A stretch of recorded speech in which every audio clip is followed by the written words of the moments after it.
soir, nous essaierons de regarder que ta volonté soit faite sur la terre comme au ciel.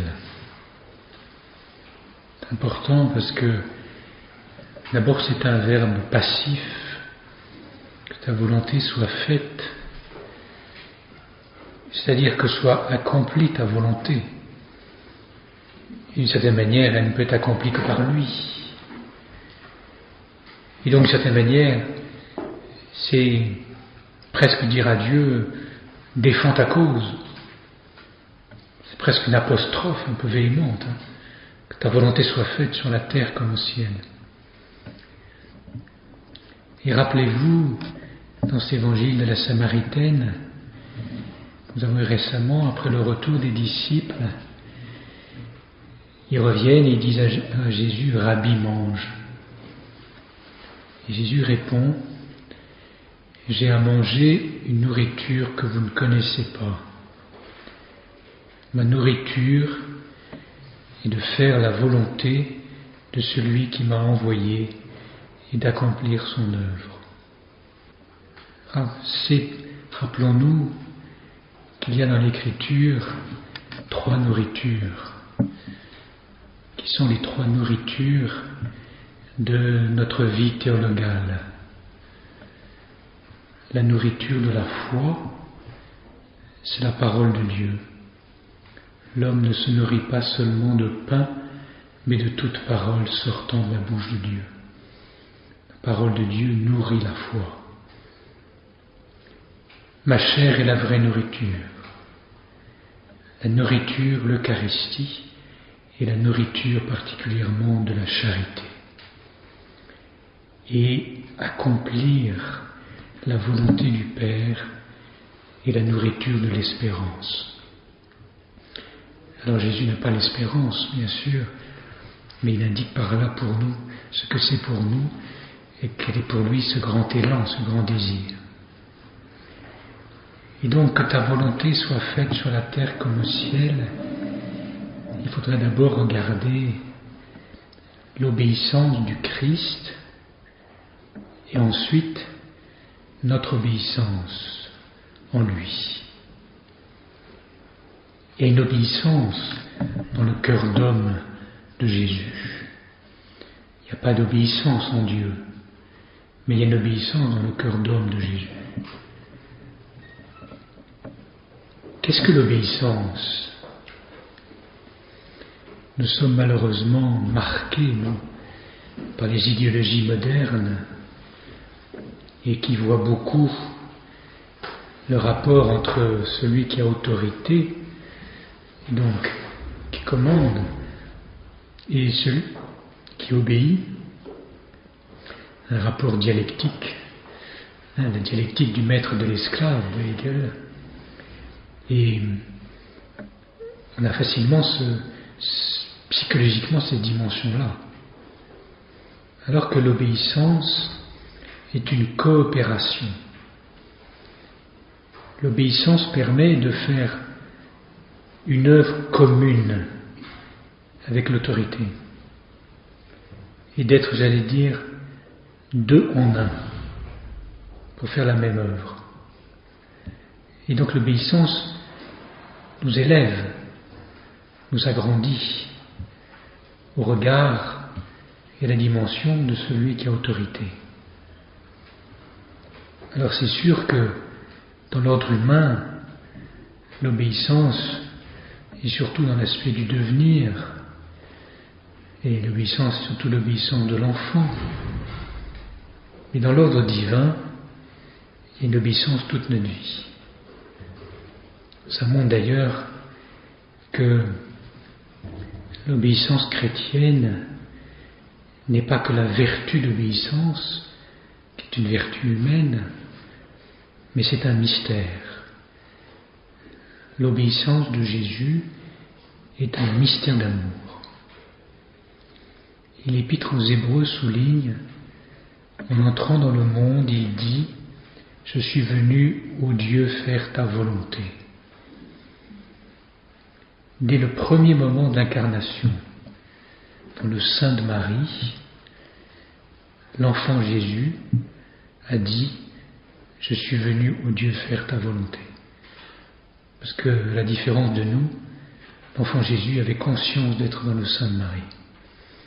C'est pour ça d'ailleurs que la gestation de l'enfant Jésus est un temps qui a sanctifié Marie. Et ça, c'est le point de départ. Et le terme de la vie apostolique de Jésus à la guenille, non pas ma volonté, mais la tienne. Non pas ma volonté humaine, mais la tienne, ta volonté divine. Donc toute la vie de Jésus est enveloppée par ce mystère d'obéissance. Que représente exactement dans le mystère de Jésus cette obéissance? Eh bien, saint Thomas dit cette chose très belle: la véritable douceur du Fils de Dieu consiste en ceci, qu'il a soumis sa volonté à celle du Père. On n'est pas habitué à relier l'obéissance à la douceur. Alors attention, c'est pas n'importe quelle douceur, c'est la béatitude des doux.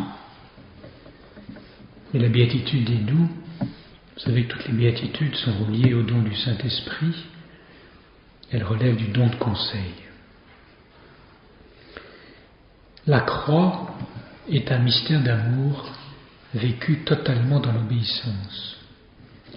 C'est uniquement par amour pour le Père que Jésus désire accomplir sa volonté et non la sienne.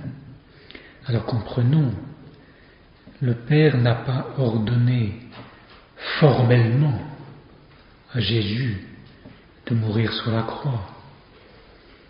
Jésus nous le dit, c'est lui-même qui livre sa vie. Il se livre à ceux qui cherchent à le tuer pour nous révéler jusqu'où va son amour pour le Père. En se faisant obéissant jusqu'à la mort de la croix, comme dit saint Paul, il n'obéit pas à un ordre comme nous le ferions nous humainement, mais il cherche, pour reprendre l'expression de saint Paul, comment plaire au Père. Et Jésus est allé jusqu'au bout parce qu'il avait comme mission de sauver les hommes. Et le Père a contemplé cette douceur de Jésus qui sauvait les hommes. Et pour sauver les hommes, pour montrer que le péché nous sépare de Dieu, qui provient toujours de l'orgueil, il fallait que Jésus aille jusqu'au bout. Et ce que le Père a regardé en Jésus à la croix, c'est l'amour de son Fils pour lui, et qui lui permettait d'aimer tellement les hommes. Le crucifié peut nous aimer d'un amour infiniment doux parce que personne n'est descendu aussi bas que lui. Prenez un exemple. Quand un gosse tombe, qu'est-ce que fait le père de famille? Il prend la main, prend le bras, il relève. Et quand l'enfant n'a plus la force de tendre la main, parce qu'il est meurtri, que fait la mère? Elle se penche, elle descend plus bas que lui et le ramasse. Différence entre l'homme et la femme, entre le père et la mère, du côté de la miséricorde. Et c'est ce qu'a fait Jésus. Il est descendu plus bas que nous pour nous relever. Il est le pauvre par excellence. Et là, on voit l'alliance très profonde entre la pauvreté et la douceur. La pauvreté regarde Dieu avant tout, tandis que la douceur aussi, mais elle va regarder surtout l'amour pour les hommes, dans la miséricorde. La miséricorde, la béatitude de la miséricorde et la béatitude de la douceur sont pas tout à fait les mêmes, mais elles sont très proches. La douceur vient préciser la manière avec laquelle la miséricorde s'exerce. La miséricorde, pour être tout à fait divine, elle doit s'exercer avec une très grande douceur et une très grande tendresse. Mais cependant, la douceur n'affecte pas que la miséricorde, elle a une extension beaucoup plus grande. Ce qu'on peut dire, c'est que la béatitude des doux a ceci de particulier, c'est qu'elle n'a pas une matière spéciale. J'allais dire, la douceur qualifie une manière d'agir. On agit avec douceur comme on agit avec brutalité ou violence. On peut tout faire avec brutalité ou violence, on peut tout faire dans la douceur. Et c'est en ce sens-là que la douceur a un lien avec l'obéissance, parce que l'obéissance est la même chose. Elle va regarder la manière dont on agit, la manière d'agir. L'obéissance n'a pas de sujet propre, elle peut regarder toutes nos activités. L'obéissance implique une manière d'agir en dépendance d'une autorité. Alors faisons bien la distinction entre l'autorité et le pouvoir. Et comme nous sommes les fils de Descartes, nous confondons les deux. Et le dictionnaire confond les deux. Si vous regardez autorité, on dira pouvoir. C'est pas du tout la même chose. Le pouvoir est de l'ordre de l'efficacité. L'autorité, elle consiste à avoir une responsabilité par rapport à la croissance de l'autre. C'est pas tout à fait la même chose. Vous avez des très grandes autorités sans pouvoir. Le pape. Vous avez des très grands pouvoirs sans autorité. Le gendarme. Et oui, il a un grand pouvoir parce qu'il peut mettre des grosses amendes qui vident votre portefeuille. Ça fait bien comprendre la différence des deux. Et malheureusement, on les confond. Alors que quand l'autorité est très profonde, très spirituelle, elle préfère ne pas avoir de pouvoir. Pour pouvoir agir, être reçu dans une totale liberté.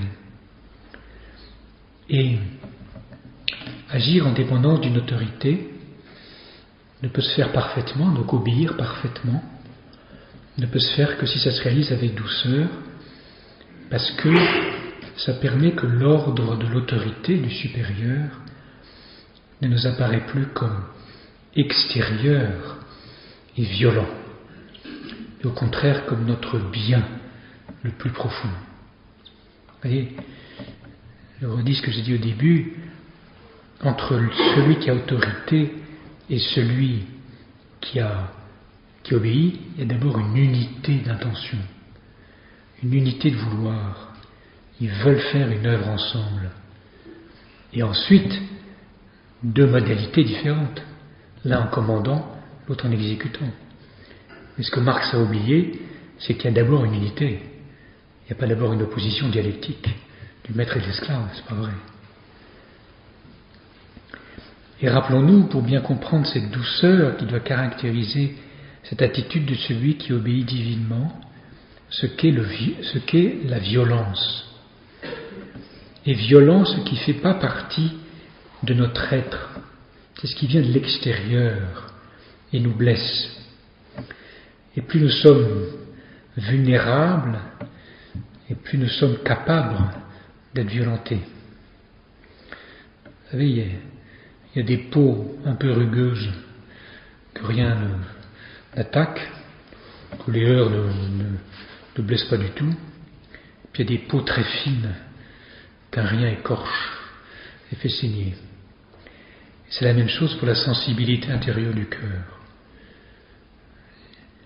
elle diffère beaucoup entre chacun. Ainsi, il n'est pas étonnant que tout ordre et toute obéissance qui nous est donnée risque toujours de nous apparaître en premier lieu comme quelque chose capable de nous violenter, de s'opposer à nous, de nous aliéner.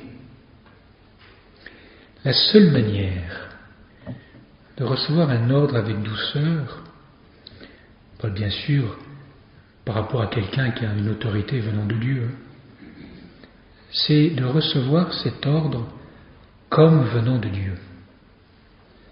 C'est-à-dire, puisque Dieu n'est pas extérieur à nous-mêmes, cet ordre vient du plus intime de nous-mêmes. Parce que Dieu est plus intime à nous-mêmes que nous-mêmes sommes intimes à nous-mêmes. Parce qu'il est notre Créateur et notre Sauveur. C'est pour ça que Dieu seul n'agit jamais avec violence sur notre volonté. Dieu seul peut ne jamais nous aliéner. Et c'est pourquoi il faut faire appel au don de conseil pour comprendre que l'ordre qui nous est donné, notamment par un instrument de Dieu, même s'il peut paraître violent, vous est donné par Dieu au-delà de l'instrument.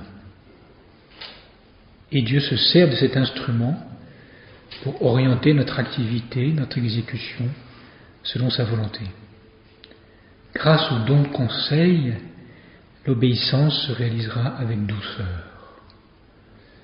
Et je vous rappelle ce que je disais hier, les dons du Saint-Esprit, nous les avons reçus au baptême, ils ne s'exercent pas quand nous voulons. Ils ne s'exercent que si nous leur demandons de s'exercer constamment. C'est pas automatique. Ils sont en nous, mais l'exercice de ces dons dépend du bon plaisir de Dieu. Et Dieu ne les fait s'exercer que si on est une âme de désir, et une âme qui demande cet exercice. Ouais, c'est pour ça que nous avons commencé, comme chaque soir, la conférence, en demandant au Saint-Esprit de souffler de ces 7 dons. Cette béatitude des doux, qui est donc le fruit du don de conseil, va révéler la manière spéciale dont un chrétien agit, c'est-à-dire son comportement particulier en tant que disciple du Christ, qui vit de son esprit. Et elle nous révèle que ce qu'il y a de plus secret dans cette obéissance et dans la miséricorde, c'est la douceur. Cette béatitude de la douceur nous montre que le chrétien peut dépasser l'attitude psychologique d'opposition à l'égard de l'autorité, qui est si facile, pour, de l'intérieur, regarder l'autorité aimante du Père sur nous et goûter la douceur de son amour. Plus cette autorité aimante du Père nous demande des choses qui pour notre nature humaine sont dures, plus le Père nous attire dans son intimité. Et on doit faire cette expérience divine, sous les dons du Saint-Esprit, sous le don de conseil, que le Père, quand il nous demande quelque chose d'exigeant, nous attire davantage pour qu'on puisse le vivre uniquement comme une exigence d'amour. Regardons un peu la vie de Jésus pour bien préciser cette douceur du Christ. Dans le mystère de Noël, ça veut dire que c'est relativement facile, puisque c'est la douceur de celui qui est tout petit, celui qui n'est qu'amour. Un tout petit nous a été donné. Mais c'est une douceur qui reste très voilée. Vous voyez, les mystères de la vie cachée de Nazareth sont enveloppés d'une douceur très silencieuse. Ils sont très doux. C'est pour ça que les enfants aiment beaucoup la crèche de Noël, le climat de Noël. Parce que c'est très connaturel. Mais la béatitude de la douceur, elle a quelque chose de tellement secret que, j'allais dire, il est difficile d'en parler sans tomber dans une caricature. La caricature, c'est la fausse douceur. C'est à cause de cette caricature, de la fausse tendresse, que certains préfèrent prendre une attitude un peu dure, soi-disant pour être plus eux-mêmes. Parce que la fausse douceur, c'est s'adapter. S'adapter. Mais à quoi ça sert de s'adapter si c'est pas pour aller plus loin? Tandis que la vraie douceur, c'est une douceur qui implique une exigence d'amour. C'est l'amour qui vient envelopper cette exigence pour la rendre douce, mais il y a l'exigence de vérité. Il n'y a pas de miséricorde profonde sans vérité. Vous avez aussi la douceur de Jésus dans sa vie apostolique, qui est liée à sa miséricorde. Venez à moi, vous qui peinez et ployez sous le fardeau, et je vous soulagerai. Et saint Matthieu, pour caractériser les mœurs apostoliques de Jésus, rappelle la prophétie d'Isaïe. Voici mon serviteur que j'ai choisi. Il ne fera point de querelle ni de cri, et nul n'entendra sa voix sur les grands chemins. Le roseau froissé ne le brisera pas. La mèche fumante, il ne l'éteindra pas. C'est la douceur de Jésus comme apôtre à cause de sa miséricorde. Et donc, la douceur vient caractériser le serviteur de Dieu, celui dont la fonction principale, c'est d'obéir. Vous voyez la différence entre le serviteur et l'ami. Nous ne sommes pas que des serviteurs. Le serviteur, c'est celui qui obéit. L'ami, c'est celui qui donne son cœur. Mais l'ami est le meilleur serviteur. Pourquoi ? Parce que le serviteur qui n'est que serviteur, il y a des horaires. Tandis que le meilleur ami, vous pouvez toujours demander un service à n'importe quel moment, jour et nuit. Donc l'ami est plus que le serviteur, mais la vie est le meilleur serviteur. Et c'est dans notre vie et dans la vie de Jésus, cette dimension de serviteur de Dieu est très importante parce que elle donne à ce cœur de Jésus cette douceur inouïe. Il est sourd de douceur pour nous. Et sa pauvreté, elle est douce. Et Jésus nous apporte la surabondance de son amour. Comme il le dit, il est venu pour que les brebis aient la vie et l'aient en surabondance. Mais il se présente à nous comme celui qui demande. Rappelez-vous, la Samaritaine, donne-moi à boire.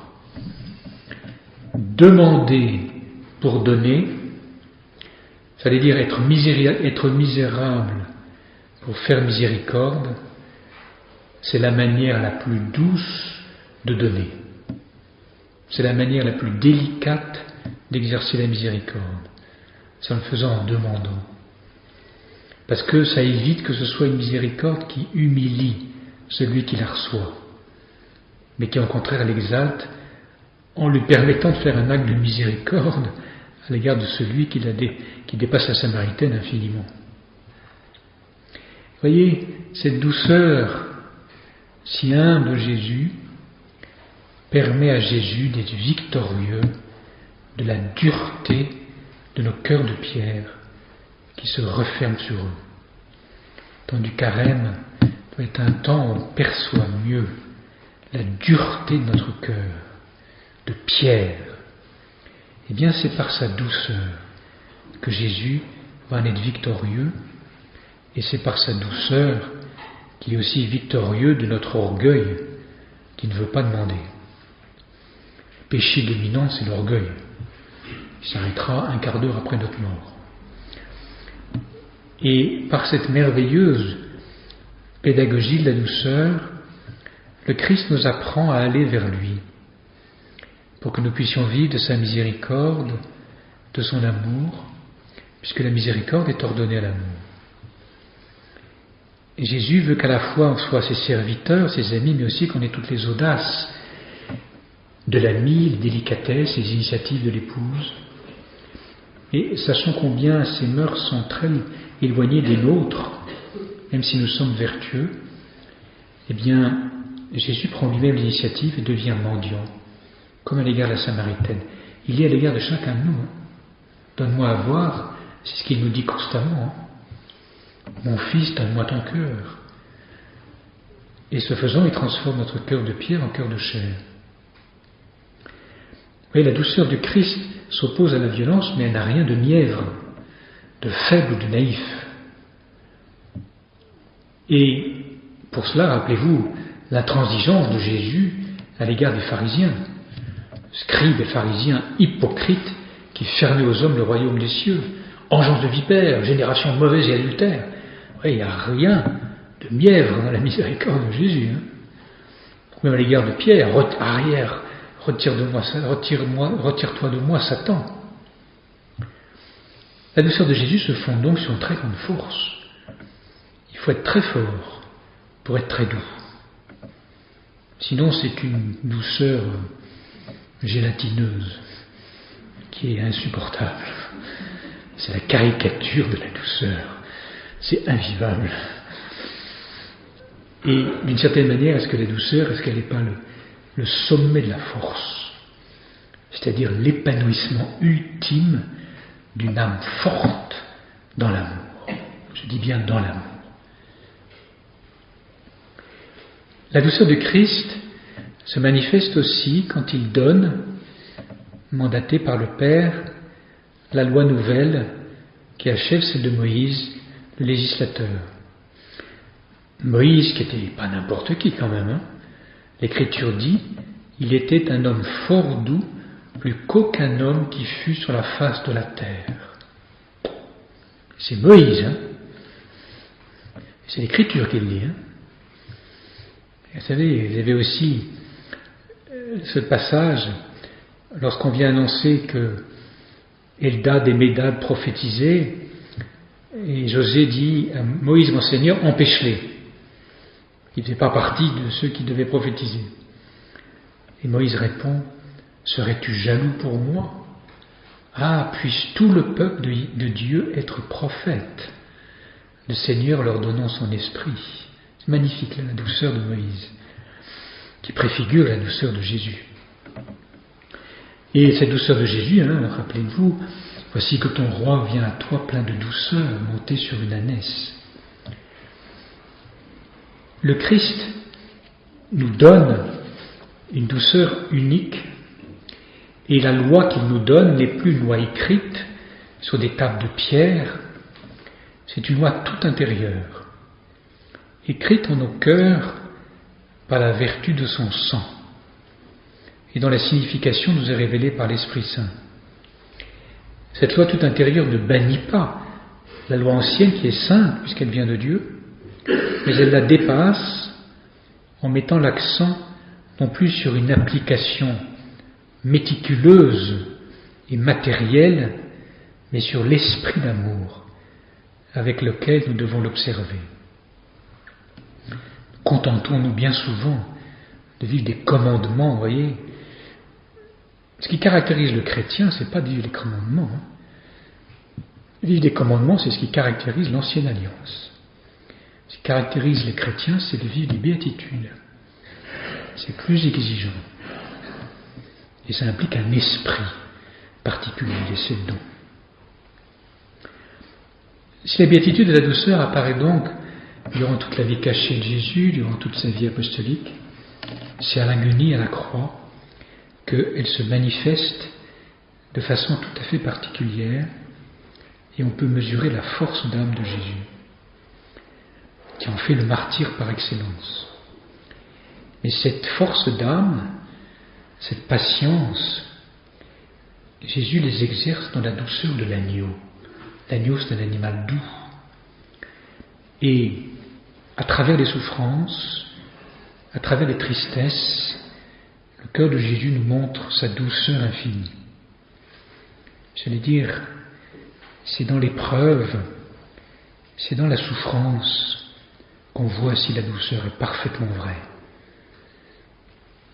Et il est assez normal, en effet, d'être doux quand tout réussit. Mais dans un être broyé par la souffrance, par la douleur, eh bien, la douceur, qui possède déjà un caractère très divin, va devenir la manifestation du divin dans le sensible. C'est ça la douceur, la manifestation du divin dans le sensible.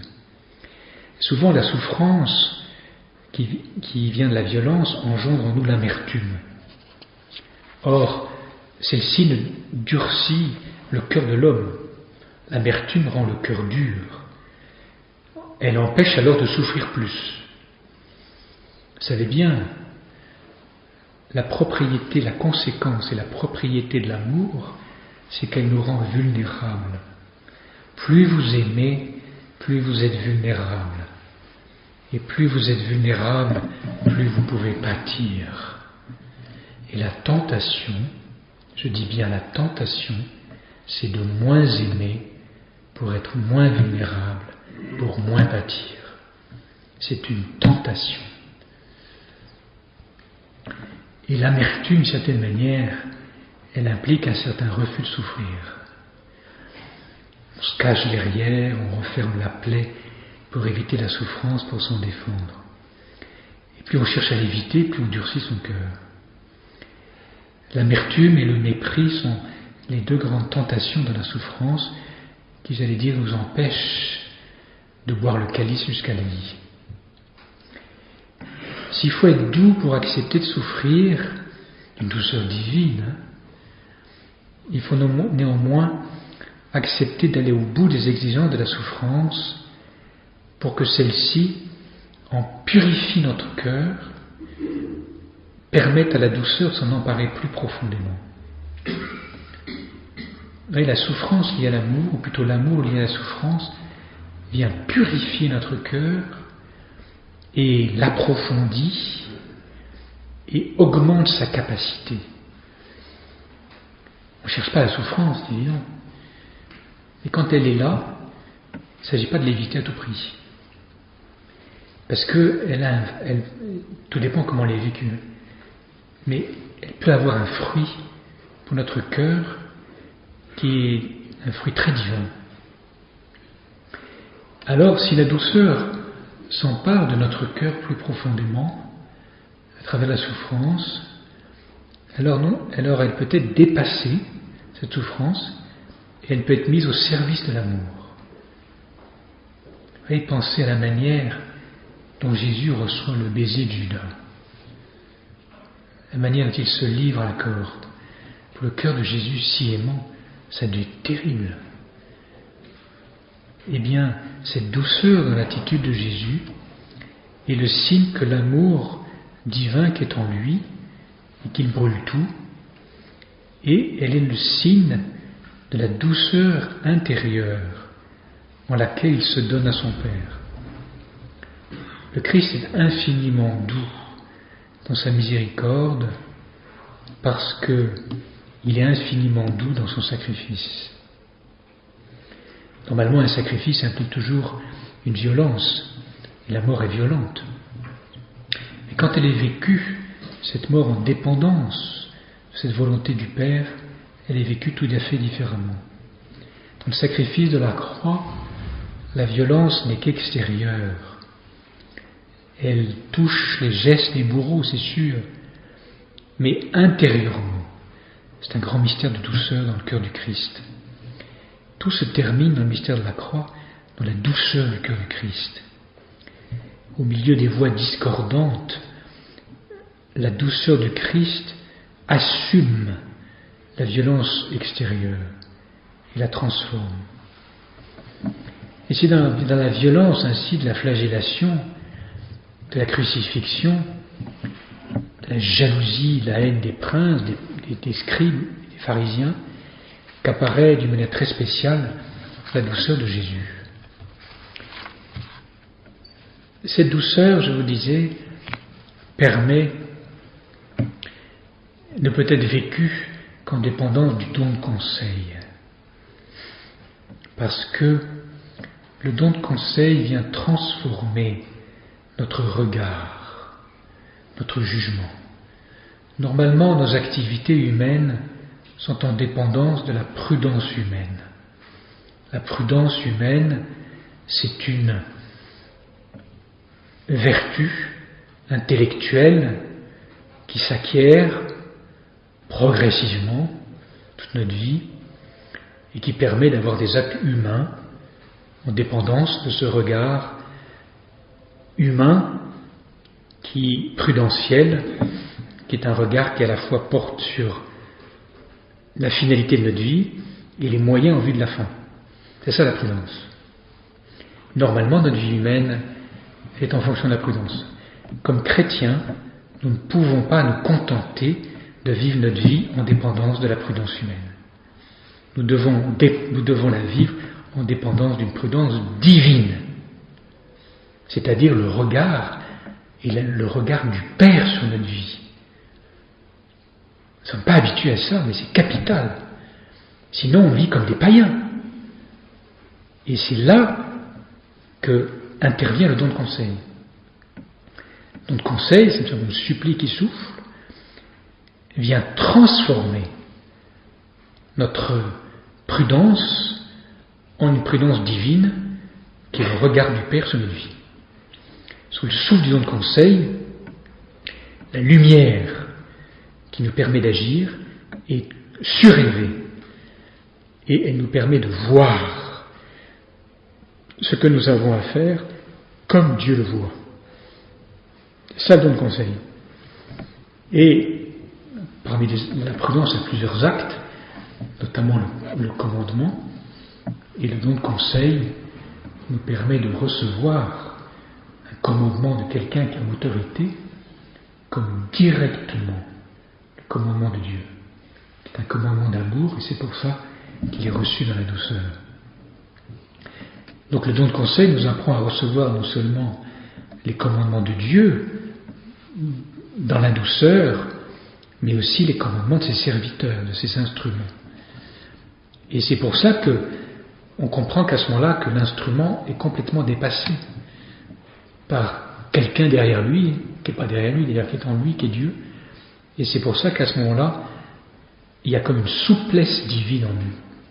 Parce qu'on ne s'arrête pas à l'instrument. Et cette souplesse divine brise en nous les raideurs un peu psychologiques, les entêtements, les sûretés et les certitudes trop humaines, pour être parfaitement en obéissance d'amour à l'égard du Père. Et ce don de conseil vient nous donner de l'intérieur une connaturalité de plus en plus profonde pour voir les choses comme Dieu les voit.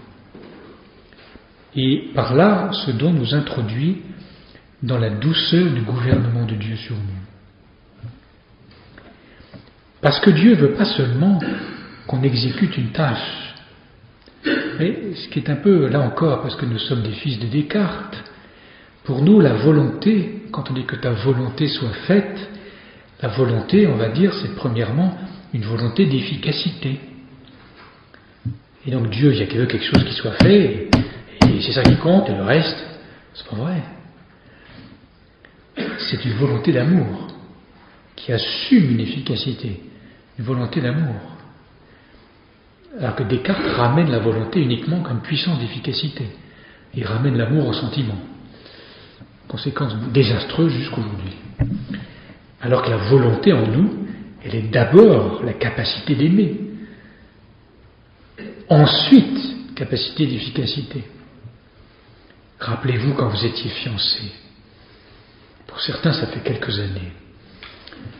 Votre fiancé habitait dans une tour au 10e étage. Vous allez la chercher. Vous descendez les 10 étages. Et en bas des 10 étages, elle dit « J'ai oublié mon sac ». Qu'est-ce que vous faites? Vous remontez, bouge pas, et vous montez 4 à 4 les escaliers pour aller chercher le sac. 10 ans après, même épisode. Qu'est-ce que vous dites? Remonte. Ça ne devrait pas. Mais vous voyez ce que je veux dire? C'est votre capacité d'aimer qui vous donne l'efficacité. Si vous avez un grand amour, vous avez une grande efficacité. Mais la capacité d'aimer, elle est avant. Elle est avant. Je pense que vous retiendrez l'anecdote. Or Dieu ne veut pas seulement que la tâche soit exécutée, il veut qu'elle soit exécutée selon sa manière propre. Très important. Dieu ne veut pas simplement, oui, faites les tâches n'importe quoi, ça ne m'intéresse pas. Non, non, non, non. Il veut que la tâche soit exécutée selon sa manière à lui. Et une action humaine est toujours mesurée, prudentielle, raisonnable. Eh bien, le don de conseil vient apporter autre chose, une autre mesure, une mesure divine. Parce que la manière propre avec laquelle Dieu veut qu'on agisse, c'est pas le raisonnable, c'est le divin.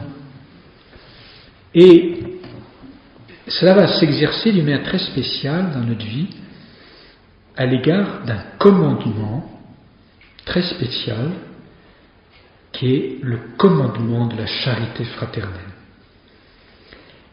Voici mon commandement, aimez-vous les uns les autres. C'est très curieux parce qu'au point de vue humain, vous ne pouvez pas commander l'amour. Vous ne pouvez pas dire à quelqu'un « aime-moi ». Vous pouvez dire « rends-moi ce service ». Vous ne pouvez pas dire « aime-moi ».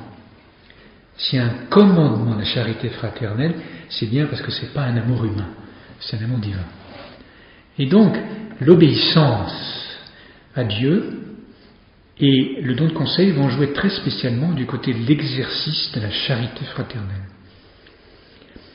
C'est-à-dire que le don de conseil vient nous faire comprendre que c'est l'œuvre de Dieu par excellence, la charité fraternelle. Vous voyez, ce n'est pas d'abord des choses matérielles que Dieu demande de faire. C'est d'abord la charité fraternelle. La charité fraternelle, c'est l'œuvre de Dieu, du Christ et de l'Église. Et il va nous demander d'aller jusqu'au bout de cet amour du prochain. Mais l'amour du prochain en tant qu'accomplissement de la volonté du Père est déterminé seulement par son bon plaisir. C'est-à-dire que la charité fraternelle doit aller aussi loin que le Père le veut. Et rappelez-vous que la charité fraternelle, c'est pas aimer son prochain comme soi-même, ce que beaucoup de chrétiens disent. Aimer son prochain comme soi-même, c'est l'ancienne alliance. Dans la nouvelle alliance, la charité fraternelle, c'est aimez-vous les uns les autres comme je vous ai aimé. Donc c'est aimer le prochain comme Jésus l'aime. Et Jésus nous a aimés en mourant pour nous. Et donc la charité fraternelle interchrétienne, parce qu'elle existait aussi avant, la charité fraternelle interchrétienne, c'est aimer l'autre en mourant pour lui. C'est-à-dire en mourant à l'égard de notre temps, à l'égard aussi parfois de nos biens, en mourant à l'égard de notre disponibilité, en mourant à l'égard de ce qu'on voudrait faire, en mourant à l'égard de l'énergie qu'on voudrait utiliser ailleurs. C'est ça la charité fraternelle. Maximilien Kolb, martyr de la charité fraternelle, nous fait comprendre que c'est une exigence de l'Église d'aujourd'hui. Et cette charité fraternelle, elle va permettre, elle va demander d'aller très loin dans la miséricorde. Et je vous disais hier, surtout aujourd'hui. Je crois qu'il y a aujourd'hui quelque chose de très spécial du côté de l'exigence, d'une charité fraternelle, j'allais dire, excessive. C'est-à-dire qui va très loin du côté de la miséricorde. Il faut que nous demandions cette grâce. C'est impressionnant d'ailleurs, c'est quand Maximilien Kolb a été canonisé, normalement les martyrs, ce sont ceux qui sont tués parce qu'ils ont affirmé leur foi. Maximilien Kolb n'est pas mort en affirmant sa foi, il a simplement pris la place d'un autre. Et donc les théologiens, avant la canonisation, il a été béatifié en blanc, comme confesseur de la foi, comme pasteur. Et pour la canonisation, les théologiens, donc il y avait un bruit qui courait, qui serait peut-être martyr, ils ont dit non, c'est pas possible. Martyr, c'est celui qui affirme les données de la foi et qui est tué à cause des données de la foi. Et le Saint-Père a dit taisez-vous. Jean-Paul II a dit taisez-vous. Il a interdit, avant la canonisation, il n'a rien dit. Et le jour de la canonisation, je dis bien le jour, il a dit mettez des ornements rouges du martyr. Et dans son homélie qui était sublime, il a dit oui, c'est un vrai martyr. Il y a un martyr de la charité fraternelle. Il n'y a pas que le martyr du confesseur de la foi. Splendide, splendide. Et c'est le premier martyr de ce livre de à ce moment-là. Et vous voyez, s'il nous est donné de manière si récente, je crois que c'est une grande icône de ce que l'Église doit vivre. C'est normal, hein, parce que qu'il soit un comme nous sommes un, c'est la prière de Jésus dans le chapitre 17, au terme de l'évangile de Jean. Et donc plus l'Église avance vers le terme de son pèlerinage, plus elle doit vivre de cette unité. Unité dans notre vie personnelle, unité entre nous, unité dans nos familles, unité entre frères séparés, unité, toutes les modalités d'unité. Et l'unité ne se fera pas en rappelant « là vous êtes trompé, c'est moi qui avais raison », etc. Elle ne se fera pas comme ça. Parce que l'unité d'abord elle existe déjà, même s'il y a des divisions, il y a une unité profonde. Ce sont quand même des disciples du Christ. Mais elle se fera par le pardon. Et en acceptant de vivre d'une charité fraternelle excessive, je dis bien excessive, qui acceptera de dépasser toutes ces discussions, toutes ces... qui peuvent avoir un sens, mais il faut dépasser tout ça pour qu'il y ait une unité dans la charité. Et voyez, que ta volonté soit faite sur la terre comme au ciel. Nous demandons, en disant ça à chaque Notre Père, que nous puissions vivre de la charité fraternelle jusqu'au bout. Parce que c'est la grande œuvre que Dieu nous demande, commune avec Jésus, et c'est un commandement. Donc ça implique une obéissance. Oui, la charité fraternelle implique une obéissance. Dieu vous demande d'aimer telle personne qu'il a mis à côté de vous. Le prochain, c'est celui que Dieu a mis proche de vous. Peut-être qu'il ne dit rien à votre sensibilité. Peut-être qu'il ne dit rien à vos affinités. Peut-être qu'il ne dit rien à vos habitudes culturelles. Ça n'a aucune importance. Pas pour la psychologie. Hein. Et nous vivons beaucoup trop au niveau des amitiés humaines. L'amitié humaine, c'est très grand. Hein. Pour les philosophiques, c'est une des choses les plus grandes. Mais la charité, c'est infiniment plus grand. Et nous devons nous habituer à avoir entre nous un regard et un amour de charité. Et donc avoir un regard de foi, le regard de charité fraternelle, je regarde de foi, cette personne a été mise proche de moi, pas seulement pour que je lui donne la piécette, hein, ou pour que je lui rende service, mais pour l'aimer, et donc lui donner mon cœur. Il faut une grande docilité de notre cœur dans les mains de Jésus pour accepter de donner notre cœur à quelqu'un avec qui on n'a aucune affinité humaine, sensible, intellectuelle, affective. Si notre cœur n'est pas dans une docilité conduit par Jésus, notre cœur ne le fera pas. Eh bien, oui, que ta volonté soit faite sur la terre comme au ciel, ultimement, c'est ça que nous demandons. Et donc, très important de le voir ça, pour comprendre que par là, nous supplions Jésus, que nous puissions aimer, pas seulement comme il aime, mais aimer le prochain avec l'amour même que Jésus a pour lui.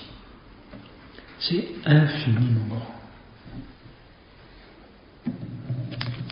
Ça nous fait pleurer, parfois, parce que la sensibilité pâtit.